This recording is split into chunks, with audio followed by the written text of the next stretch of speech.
Hello, my name is Nicholas. Now, today, I'm going to tell you a story of what seemed to have been a typical day to any normal intern, but there was nothing normal about today. Now, to understand the horror, I want you to do a few things before you continue reading. Firstly, turn out all the lights, utter darkness, the only light radiating from your computer screen. Secondly, make sure there's utter silence, not a sound, no television, no music, no talking. Lastly, make sure you're alone. You'll see soon why enough, and oh on how you'll soon see. It was my first day at the intern at Nickelodeon Studios. They picked me up after receiving my associate's degree from ITT Tech. It was a stupid school, but it taught me what I needed for this chance. Running donuts, making coffee sucked, and I could tell you that much, but it had me perks. Me being on the road of an editor, I sometimes received the opportunity to see episodes before they were officially released. Today, I was invited to sit to the editing studio, but you'll see it was odd. There was no one there. Normally this would cost me my internship, but oh god, I couldn't resist the urge. It was overwhelming, encompassing, and oh dear god, that feeling. I walked in as I did, and I slammed the door behind me. I figured that it was somewhat of cruel pranks that the editors sometimes pull on the new guys, so when the door was locked, I figured that this was some sort of punishment. My heart slowly sank. My internship was a huge jeopardy, and they would probably already knew I was here. Panicking, I ran at the door with all my force, slamming it with all my might. But not to boast, but I was the weakest guy. I had been working out for the past 3 years, but dear lord, there was something on the other side of that door. Some force stronger than the force and the strongest man alive, making sure I couldn't leave until I did what I was sent in to do. Now in my panic, I hadn't noticed the netbook, the chair, and the small table I was sitting on. In the disc tray there was a blank CD. Usually there were editing discs, but completely cheery episodes just barely having a production. It didn't have any marketings or even a name, but something beaconed me. Something pushed me in the chair and forced me to sit. As I slowly pushed the chair back, my heart rate slowly increased. You could almost hear it in my chest. Thump, thump, thump. I slowly pushed the DVD tray shut without any prompt or confrontation. And then it just started. Something seemed odd straight away. Normally, it would open a VLC or Windows Media Player or even Coral Win DVD. However, this was odd. It didn't just open to no video player. It seemed that the computer itself was just a video player. But it couldn't be it, as seemed to be like a normal netbook the interns or staff carried. Or was it? No. Impossible, right? Right? As the title card flashed, I could immediately see my first assumption something was wrong.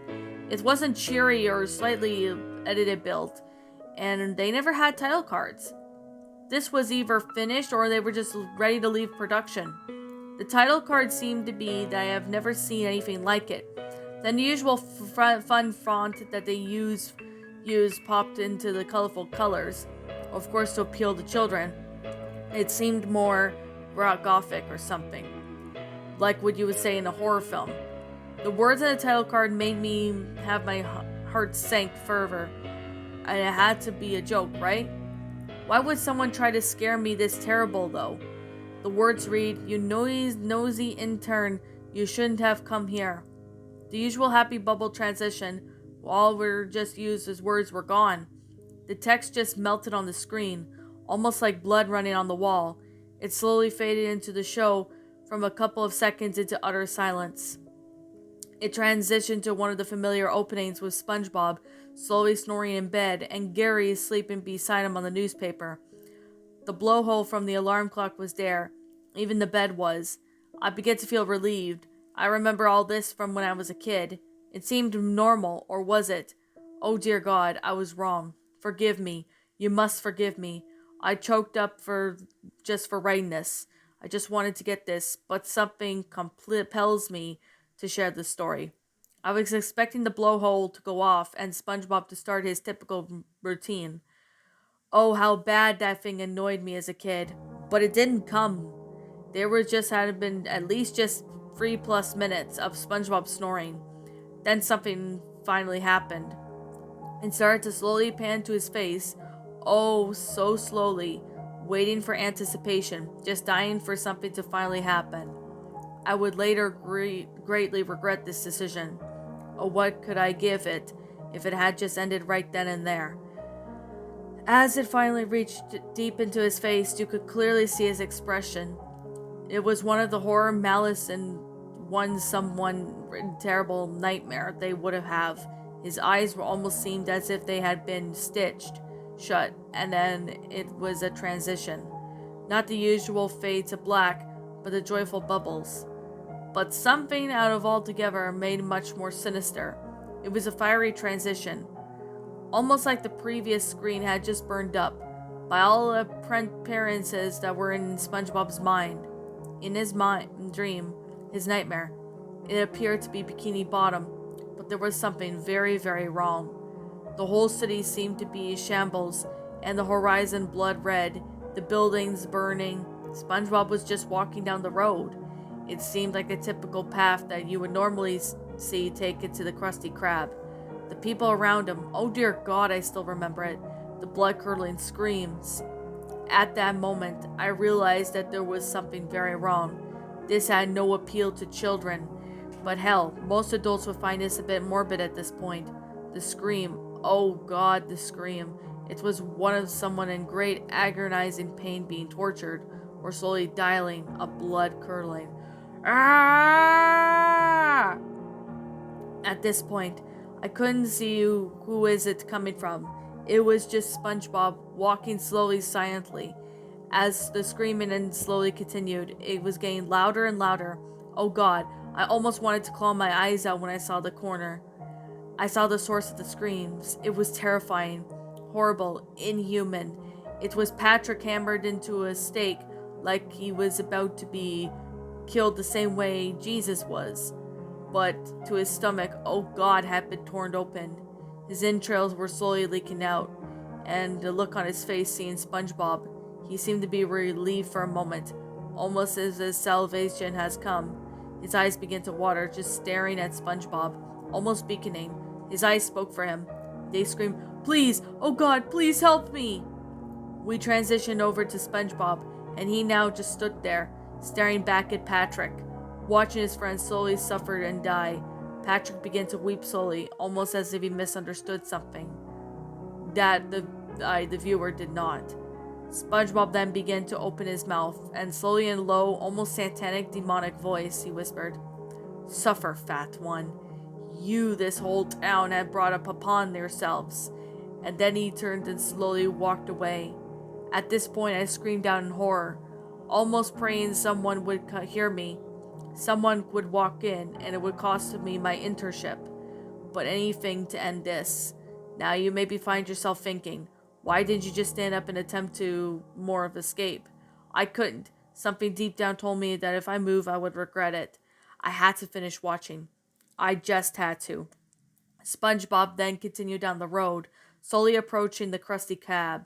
In the background, you could hear more screams. Some were in horrible, blood-curdling ones. You could tell that they came from ones that in great agony. But then there had been a new sound thrown in, a horrible twisted laugh. One great malice, almost as if somebody had been haunting an animal and thoroughly enjoying himself all too much, and you could hear very distinctively, fading away in the background as if they were chasing someone. Someone in that other direction, you could hear them. Oh God, they even faded, and it was still heart-stopping. Wah-ah-ah-ah-ah-ah.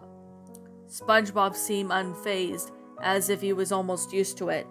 Now you could slowly hear the clattering behind him, slowly breaking the mind in mumbling silence. It sounded almost as if it was someone or something slowly towards him. SpongeBob then slowly turned, as he expected this, and he slowly turned his face slowly into view. His eyes, they had changed. They were no longer seemed to be happy, normal, and joyful looking eyes. They were blood red, full of malice, hate, and anger. One would expect his face to have from a demon.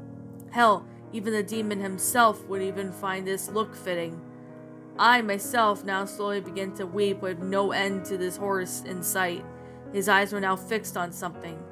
It slowly transitioned over. It was Patrick.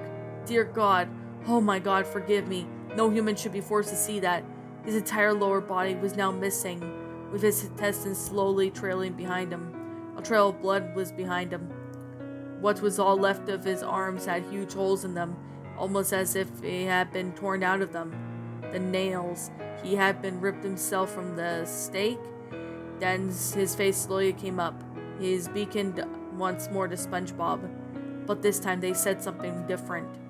He slowly began to speak. I'll never forget these words. Kill me, please. I'm sorry.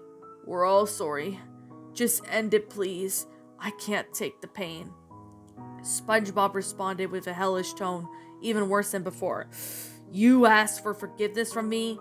Do you take this as me to be your god? You'll receive no divine forgiveness from me. You see, it's my job to make you suffer. Burn, fat one. And with that flick of her wrists and arms, hellish arms seemed to be sprout out from the ground and grabbed a hold of him and tore him down what seemed to be an endless, hellish abyss. All the way down you could hear the blood-curdling screams from before. Ah! Oh God, no, no, no, no! Then SpongeBob slowly turned, as if nothing had happened. He let out a small, evil giggle. By at this point, I had almost been wishing for the same thing to happen to me, just so I wouldn't have to see this anymore. At this point, I was crying so hard, I almost felt like a little girl. I felt weak, empty, as if I was about to throw up. As much as I wanted to, I couldn't just choke anything out. SpongeBob then slowly approached. Finally, the doors of the Krusty Krab, the path behind him. Oh God, the usual cheery path entrance to the stakes along it, now turned into were hammered corpses of our familiar favorite characters. Sandy, Mr. Krabs, Larry the Lobster, Pearl, Squidward, Mermaid Man and Barnacle Boy, Mrs. Puff, and so on. On their faces, they all too wore the expression of utter sorrow and horror, as if they died of crying in fear of what stood before them. We had transitioned back to SpongeBob, who now reached for the door. Now something had happened out of this horrible nightmarish thing that I was witnessing. The whole building began to shake, almost as if it was during an earthquake. The only light in the room blew out, and the power went out, and I was on the dark all alone. In this shaky building, I could hear my fellow interns flee, and the developers ran out. Without any second thought of where I was, you could hear the car tires squeal as they raced away. They had been such in a hurry to escape. I then turned back to the show as almost if I was being forced to watch. He stood now alone in the Krusty Krab. All lights were out, and in the utter silence, except for a small red glow coming from the door that usually led to the kitchen. Oh, that so familiar kitchen where SpongeBob usually stood there making his deliciousness, but then he began to slowly approach it. He slowly in silence, as if he reached it. He then stood in front of the door, almost as if he himself didn't want to go in. He reproachfully, he slowly turned the doorknob and the door swung open. Oh dear God, now I wish I could unsee what I heard and saw. SpongeBob faced a hellish demon of an indescribable horror. In a burning portal that would seem to be hell itself, it was the devil. Oh God, the fear that came over me in that moment. Its mouth slowly opened. Did you make them suffer, son? It asked in an almost hellish tone imaginable. It was of extreme rage, anger, malice, and hatred. SpongeBob replied slowly by saying, almost afraid to reply, Yes, Father. They cried, suffered, and burned. A feast of souls waits for you below. It replies, Good, my son. Now go back to your cage and be gone with you. And at that moment, I finally threw up all over my own lap. Something that had emerged from SpongeBob was slowly defeated. It has almost to be human. A dog or something. Oh God, I can't even find the words. It crawled over to the portal, and a swift kick its father, and it kicked it to appear to be a hell itself. Then it slowly turned and looked at me, the viewer, and slowly mouthed out something. No subtitles, was so quiet, but it was chilling to the very core. It seemed as if it was speaking to me. It said, "Oh, don't worry about your world. It's next after it'll suffer in your hands, as this one did." It slowly transitioned over to SpongeBob, or what was left of his corpse, just skin. All you can atone to what have you done. All of you, you're next. And with that said, the computer shut itself off and burst into flames. As it slowly burned, I could only weep at this horror. This couldn't be real. Nick, wake up! My eyes flashed open, and I was in a break room on the floor. Above me stood my friend Tina, who said, "Oh, thank God you're okay. You just collapsed and you've been out for 5 minutes." My whole body was rattled, broken almost.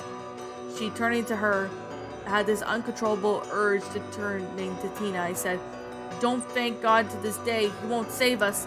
He has abandoned us. His abominations, his failed creations." Tina looked aghast and horrified. She ran out screaming as I quickly got up and quietly left. And I sat still, writing my story of the day. Calmly, maybe now I accept my place. And oh, I have work to do. This isn't right, Tina. Slowly turning to my dissembled body. "You're next. I ended with this. I'm coming for this chosen slayer of this world. A messenger of hell itself. And oh, I am coming for each and every one of you. You'll never stop me. Don't even try to run and hide, or I'll find you." And that, my little pretties, was SpongeBob Hope is Lost. A SpongeBob Lost episode creepypasta written by the Midnight Wings. Now, I know it said Midnight Wings 1, but I'm going to call it Midnight Wings because I think it's more suitable in this case. And I gotta say a few things about this story. I remember hearing this story, from a ton of users. Like, for example, Shadow Reader, Dave the Useless, Shadow Blazer. I mean, I've actually have first heard of this story from Andal's channel, back when Andal used to do creepypastas. And I have to say, I didn't find this one to be a bad creepypasta at all. Although I do have some things that I kind of want to point out that didn't really work well with the story, or what did, but I'm going to go with the positives. Now, for one thing, I'm going to say is that the story itself actually was pretty believable. Now, I mean, I know this is like a creepypasta. It's obviously, not real, but I have to say, I do really like how this went out, with SpongeBob going all insane and, turning to a demon and all that. I mean, I know the demon cliche has been overused in creepypastas, but for some reason, this creepypasta manages to incorporate that really well. It's not sat there for the sake of throwing it in there or anything like that. It's really beautifully well done. Now, I have seen a couple people narrate this story, so I decided, you know what, I'll go ahead and narrate this one. And there is like a little offers note at the end of this. Just, I'm gonna probably read this. It says, written by the Midnight Wings, aka Nicholas James Snyder, inspired by Squidward's Not Alive Anymore creepypasta. And I have to say, it is a pretty good creepypasta. I mean, it's not terrible or anything. It's a really well made story. Now, I have to say that this story actually provided pretty good context as to, the whole concept. I mean, writing a SpongeBob episode is probably not the easiest thing to do nowadays, but for some reason, this one manages to do really well. I'm not going to deny that. This SpongeBob creepypasta manages to incorporate the demon cliche in a very well manner. It's not sat there and just thrown in there for the sake of throwing it in there, because let me be honest, most creepypastas nowadays really seem to, throw demons in there, thinking, it's okay to throw a demon cliche in there just for the sake of throwing it in there. But with this story, though, it doesn't sit there and throw it in there for the sake of throwing it in there. Now, I know I would be breaking down why and, kind of, give it criticism on that, but for this story manages to incorporate the demon cliche very well. I mean, it's not really easy to do that with most creepypastas, because pretty much 99.9% of the time, most people don't seem to, know how to use the demon cliche very well. They just sit there and slap it on because, well, they can. But this story actually does really well. And that is a very good thing when it comes to this story. Now, I did hear this from Andal back when I did listen to this from Andal. I wasn't really that into creepypastas at the time. But for some reason, I actually found this story to be enjoyable. It's a pretty damn good creepypasta for what this is. And I have to say, it's really well done and fantastic. Like, I mean, the grammar of this story is really well written, as well as the sentence structuring, paragraph structuring. I do like the storyline of how it is, with someone being an intern in Nickelodeon Studios. Now, I know that that has been cliche as a cliche because that's been used already, but for this story, though, personally, this one manages to incorporate that cliche very well. I mean, it's not really easy to incorporate a cliche and make it something original out of it. Like, I mean, it's hard to do that nowadays. I don't really know why, but I think it's because, cliches are becoming overused. That's pretty much from my perspective personally. At least to me that is. Now, is there anything negative that I have to say that I did not really particularly really cared or liked about this story? Well, to be honest, I'm gonna say a few things about this.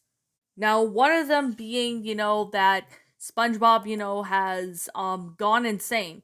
Now, this is not really a negative, but it's something I have to mention is what caused SpongeBob to sit there and, go all crazy all of a sudden, not caring about Patrick or anybody else if they're dying or something and, you know, listens to the devil. I mean, why is that SpongeBob is doing that? Like, I mean, that's actually a question that I've been really wanting to know ever since I, read this story, a while back. I think I read this one maybe like at least a month or so ago. And I gotta be honest. If there was an explanation for it, then maybe that way it might, explain a bit.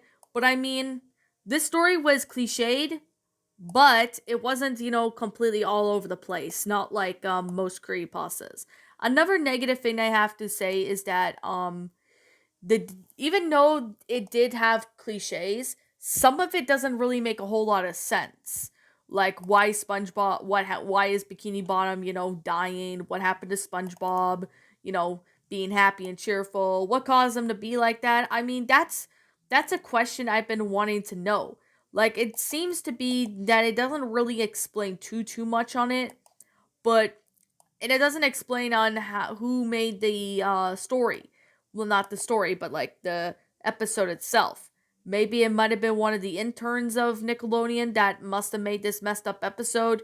And if that was the case, what the hell was going on for this guy or girl's head making this episode? I mean, that is one of the questions I've been and negatives I've been having to say. It's not really too negative, but it's a question that I've been, wanting to know about. Now, the thing that I would have to say was the way Patrick dies. I think that might have been a little bit too harsh because I know Patrick is kind of dumb. Like, I'm not gonna lie. I know Patrick's dumb in, SpongeBob of its own self. I know, Patrick's dumb at times, and especially if you watched him in SpongeBob. But yeah, that's the only one of the only things I could say is that um if the demon cliche was not incorporated, I don't know how much that would change the story, but I mean, it's not a terrible one. I'm gonna say that. This one was a decent SpongeBob curry pasta. Maybe not the best ones I've seen, but it's actually a pretty decent one for what it is. So I'm gonna sit here and say this right now. Like I'm gonna say, this is simply my own personal opinion, and if you happen to disagree with me, that's fine too. We're all entitled to our own opinions regards to these creepypastas, and this is simply my own personal thoughts. My final rating of this story would have to be I'm gonna give this one a 7 out of 10. I'm giving it a 7 because it's not a bad creepypasta. It manages to incorporate cliches really well. It actually does pretty well made for what this story really is. I really do think that this story had a great going for. I mean, the grammar is really good in this story, and I basically like how it all went out. It's a really well made story. I mean, it's not easy to incorporate a bunch of cliches in the story nowadays. Like, I mean, it's not really easy to incorporate cliches in a good way without sitting there and, just throwing them in there for the sake of throwing it in there. This one manages to incorporate the demon cliche very well. So, I guess with that being the case and that being said, what did you personally guys think about this creepypasta? Did you all enjoy it? Did you all not? Also, what we have done personally to help make this story a lot better? Feel free to leave me know what your thoughts are down in the comments below. I'm the Queen of Lions. Thank you so much for watching today's episode. And if you're new to my channel, be sure to like, comment, and subscribe because I make brand new videos every single day. Don't forget to ring the notification bell to when I upload so that way you guys will not miss an upload. And as always, please roll the outro because I'm out.